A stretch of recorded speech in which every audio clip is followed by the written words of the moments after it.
Hello दोस्तों, नमस्ते। मैं विनोद सरोवा आज आपके समक्ष फिर से उपस्थित हूँ। कक्षा 12 के हिंदी साहित्य के काव्यांग परिचय के अलंकार प्रकरण में से व्यतिरेक अलंकार जो वर्तमान सत्र के जो सत्र का पाठ्यक्रम रखा गया है, संशोधित पाठ्यक्रम, उस पाठ्यक्रम का यह है अंतिम हमारा अलंकार है। इससे पहले हम अन्योक्ति, समासोक्ति, विभावना और प्रत्येक के बारे में चर्चा कर चुके हैं। उनके वीडियो पहले से चैनल पर अपलोड है, आप देखना चाहें जरूर देखें। स्वागत है आपका। आज हम देखेंगे व्यतिरेक अलंकार। अब चूंकि शब्दकोश के हिसाब से यदि व्यतिरेक शब्द का अर्थ देखा जाए, शब्दकोश में यदि व्यतिरेक शब्द का शाब्दिक अर्थ खोजा जाए तो वहां पर इसका अर्थ निकल कर आता है भेद अथवा अंतर। इस प्रकार से कि कोई एक भेद है, कोई एक अंतर है, कोई कहीं ना कहीं इसमें और कोई एक गुण ज्यादा है अथवा कम है, तो उसे हम क्या कहते हैं? व्यतिरेक। अब व्यतिरेक के अलंकार को पढ़ने से पहले हम एक इसकी शब्दावली है, दो शब्दावली आती हैं, उस पर एक बार चर्चा कर देते हैं, क्योंकि हम पहले उनके विषय में बात कर चुके हैं खूब सारी। फिर भी यहाँ लिख देने से थोड़ी सी आसानी रहती है। उपमान क्या है? अप्रस्तुत पदार्थ है। उपमान क्या है? अप्रस्तुत पदार्थ है, अथवा वह प्रसिद्ध पदार्थ है। नंबर एक बात। नंबर दूसरे की बात करें, उपमान उपमेय, तो उपमेय क्या है? प्रस्तुत पदार्थ है। या तो उपमेय को हम प्रस्तुत पदार्थ कहेंगे अथवा सामान्य या अप्रसिद्ध पदार्थ के रूप में इसे मानते हैं। सामान्य पदार्थ है कौन? उपमेय। प्रसिद्ध पदार्थ है क्या? उपमान। अब देखिएगा होता क्या है कि उपमेय हमेशा सामान्य है, तो इसमें कोई ना कोई गुण ऐसा होता है जिसकी समानता वहां की जाती है। उपमान से समानता जब दिखाई जाती है तो उपमा अलंकार। यहां क्या हो रहा है? हम व्यतिरेक अलंकार की यदि बात करें, जैसे प्रतीक की हमने बात की थी, इसी से पहले वाला जो वीडियो उसमें प्रतीक अलंकार पढ़ा था। प्रतीक में क्या था कि उपमान उपमेय में उपमान की अपेक्षा कोई उपमान की तुलना की जाती है, और तुलना में क्या किया जाता है? एक गुण या तो इसका बढ़ा दिया जाता है, और बढ़ाकर कहा? इस उपमान के समकक्ष ले आते हैं, या उपमान का कोई गुण घटाकर या उपमान का तिरस्कार करके हम कहां तक ले आते हैं? उपमेय के समान ले आते हैं। तो वहां दोनों में समानता दिखाई जाती है, लेकिन उस समानता में क्या होता है? उपमान का तिरस्कार होता है। उपमा में तिरस्कार नहीं होता, यहां उपमान का तिरस्कार होता है प्रतीक अलंकार में। तो वो तो उनमें अंतर हो गया। आज हम बात कर रहे हैं व्यतिरेक अलंकार की। तो व्यतिरेक अलंकार की यदि हम परिभाषा लिखें, तो व्यतिरेक अलंकार की परिभाषा में लिखा जाएगा कि जब उपमान में जब उपमेय में उपमेय में उपमान की अपेक्षा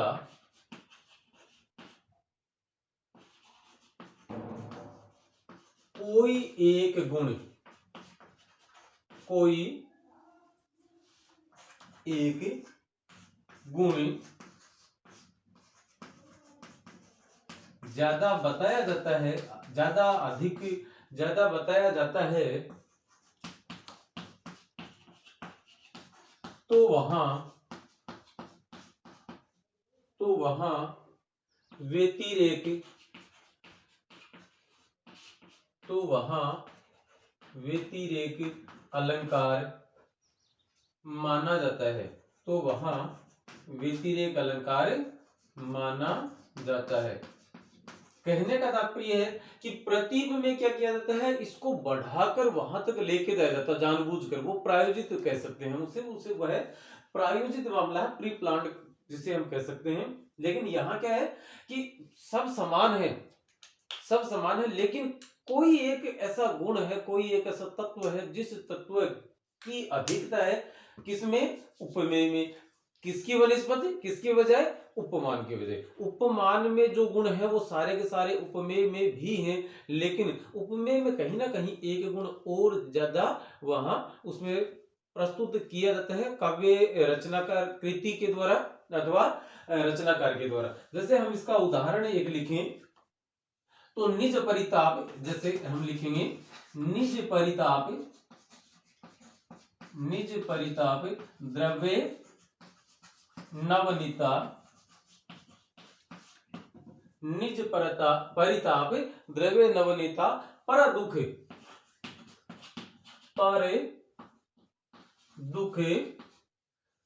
द्रव्य पर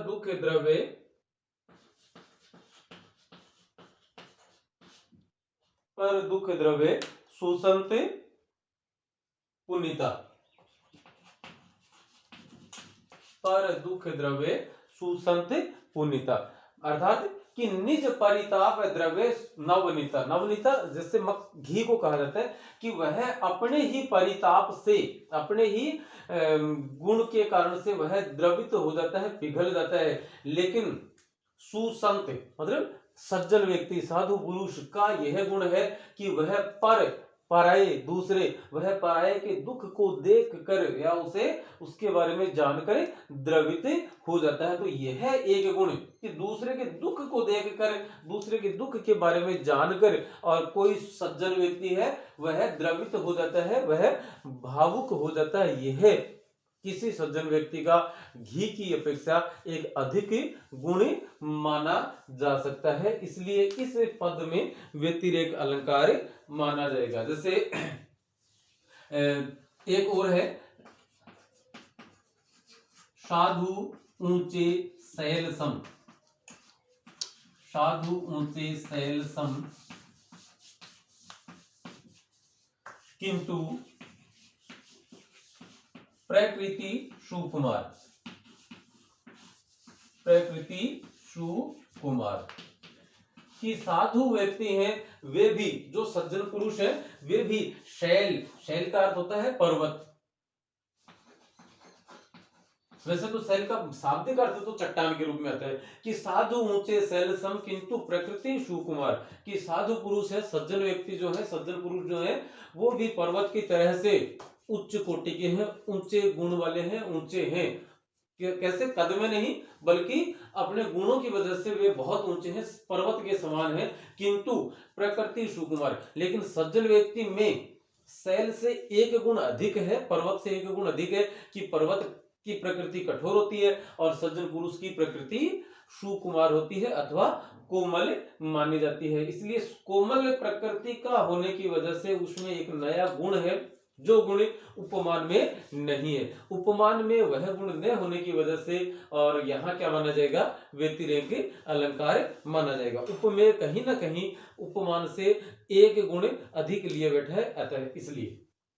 दूसरा एक उदाहरण और देखेंगे, आधुनिक काल की कविता है, उस कविता के अंश देखते हैं हम।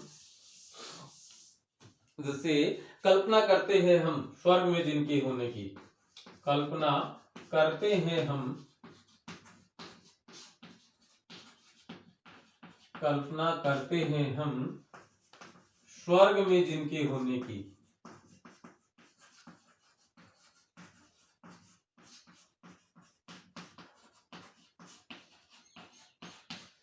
वह सारी वस्तुएं, वे सभी वस्तुएं धरती पर संचित हैं, वे सभी वस्तुएं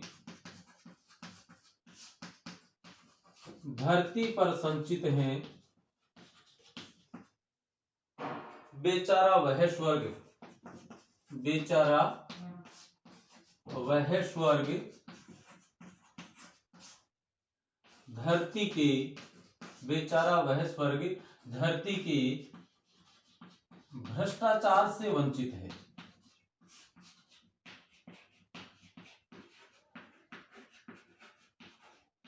बेचारा वह स्वर्ग धरती के भ्रष्टाचार से वंचित है। आधुनिक काल की इस कविता में कवि कहना क्या चाहता है कि हम कल्पना करते हैं हम स्वर्ग में जिनके होने की, कि हमारी कल्पना में स्वर्ग नामक जो एक काल्पनिक पदार्थ है, उस स्वर्ग नामक काल्पनिक स्थान पर सभी सुख देने वाली सभी वस्तुएं, सभी साधन वहां पर उपस्थित हैं, सभी साधन वहां पर मौजूद हैं। कि कल्पना करते हैं हम स्वर्ग में जिनके होने की, जिनके का अर्थ यहाँ पर किसी रहने वाले व्यक्ति से नहीं, सुख देने वाले सुखदायी साधनों से है, कि जिनके होने की, कि सुखदायी जो साधन है, सुख देने वाले जो साधन है वो सभी वहां उपस्थित हैं। कहाँ? स्वर्ग में। ऐसी जो हम कल्पना करते हैं वे सभी वस्तुएं धरती पर हैं, वे सभी वस्तुएं धरती पर भी उपस्थित हैं, बेचारा वह स्वर्ग। लेकिन वह स्वर्ग क्या है, बेचारा है। क्यों? क्योंकि धरती बेचारा वह स्वर्ग धरती के भ्रष्टाचार से वंचित है। समस्त चीजें वहां संचित हैं, बावजूद इसके वे सभी वस्तुएं धरती पर संचित हैं। अरे ये वे सभी वस्तुएं धरती पर संचित हैं, सॉरी, वे सभी वस्तुएं धरती पर संचित हैं, बेचारा वह स्वर्ग, कि वह स्वर्ग बेचारा जो उसके पास बेचारा बिना उपाय वाला, जिसके पास कोई चारा न हो, वह बेचारा है। क्योंकि वह धरती पर जो भ्रष्टाचार है उस भ्रष्टाचार से वंचित है, वह भ्रष्टाचार वहां उसे वह भ्रष्टाचार वहां नहीं हो पा रहा है। तो इस प्रकार से हम देखते हैं कि धरती प्रस्तुत पदार्थ है, उपमेय है। स्वर्ग अप्रस्तुत पदार्थ है, उपमान है। धरती और स्वर्ग में सभी विशेषताएं समान हैं, लेकिन पृथ्वी पर अथवा धरती पर यह एक तत्व है, इससे ज्यादा है। अतः यहाँ पर एक गुण ज्यादा बता दिया गया उपमेय में उपमान की अपेक्षा, अतः यहाँ पर व्यतिरेक अलंकार माना जाएगा। एक और देखें, शरत चंद्र की समता।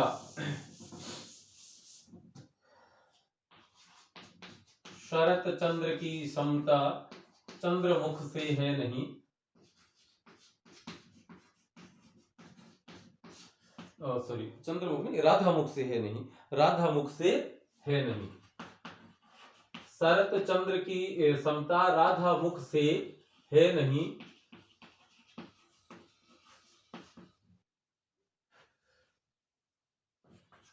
दिन मलिन वह घटता बढ़ता, दिन मलिन वह घटता बढ़ता,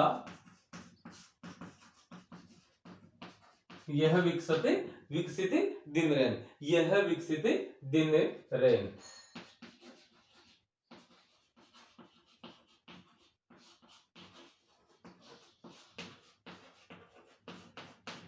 कवि कहना चाह रहा है कि शरत चंद्र की समता राधा मुख से है नहीं, कि पूर्णिमा के चांद की, शरत ऋतु के चांद की, पूर्णिमा के चांद की समानता भी राधा के मुख से नहीं की जा सकती।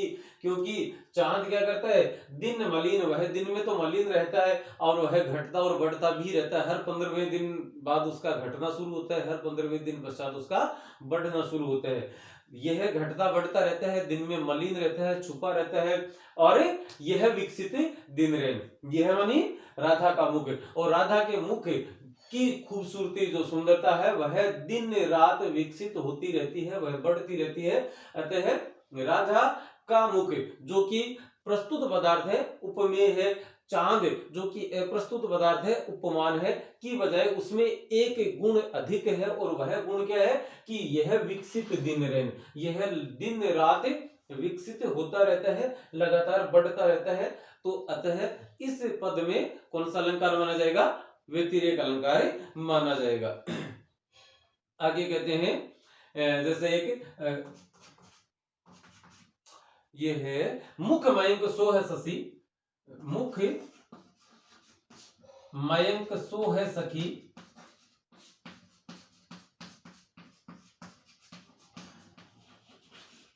मधुर वचन सविशेष, मधुर वचन सविशेष।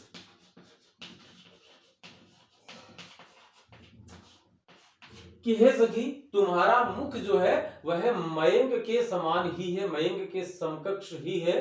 क्यों? मयंक अर्थात चंद्रमा, कि तुम्हारा मुख चांद के समान ही सुंदर है, किंतु मधुर वचन सविशेष, लेकिन चांद मीठी वाणी में मधुर वचन नहीं बोल सकता, और तुम्हारे पास यह एक अधिक गुण अधिक है। अतः इस पद में अतः तुम क्या हो, चांद से भी ज्यादा महत्वपूर्ण हो। अतः यहाँ पर क्या हो गया, व्यतिरेक अलंकार माना जाएगा। क्योंकि यहाँ क्या है कि इसमें यह एक गुण अधिक है, यहाँ तिरस्कार नहीं किया गया चांद का, बल्कि यह क्या बताया कि चांद के समान है तुम, लेकिन तुम में यह एक गुण अधिक है। यहाँ चांद को संबोधित नहीं करके सखी को संबोधित किया गया है, अतः उसी को इस बात का आभास करवाया गया है। अतः व्यतिरेक अलंकार माना जाएगा। अब हम बात करते हैं कि व्यतिरेक अलंकार से संबंधित जो प्रश्न है वो किस प्रकार से पूछे जा सकते हैं, यह एक देखने वाली बात है।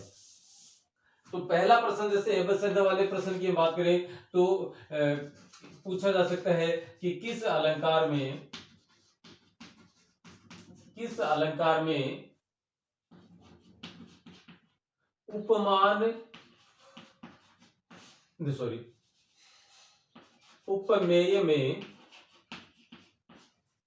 उपमेय में उपमान से कोई गुण अधिक या कम बताया जाता है।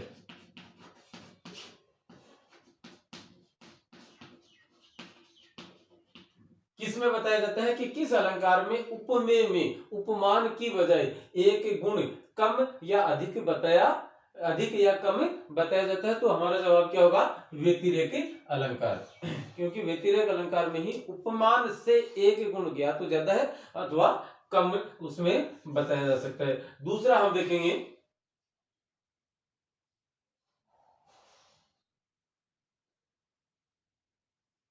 कि किस अलंकार में उपमेय में उपमान से कोई गुण अधिक या कम बताया जाता है, या एक कि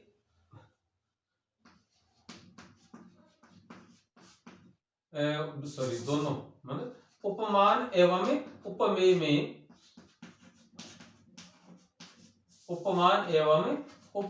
में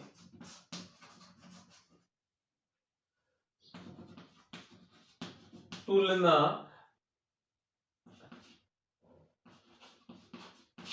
किस अलंकार के अंतर्गत की जाती है? किस अलंकार के अंतर्गत की जाती है? तो वह कौन सा अलंकार है? व्यतिरेक अलंकार है, जिसमें उपमेय और उपमान में दोनों में तुलनात्मक अध्ययन किया जाता है।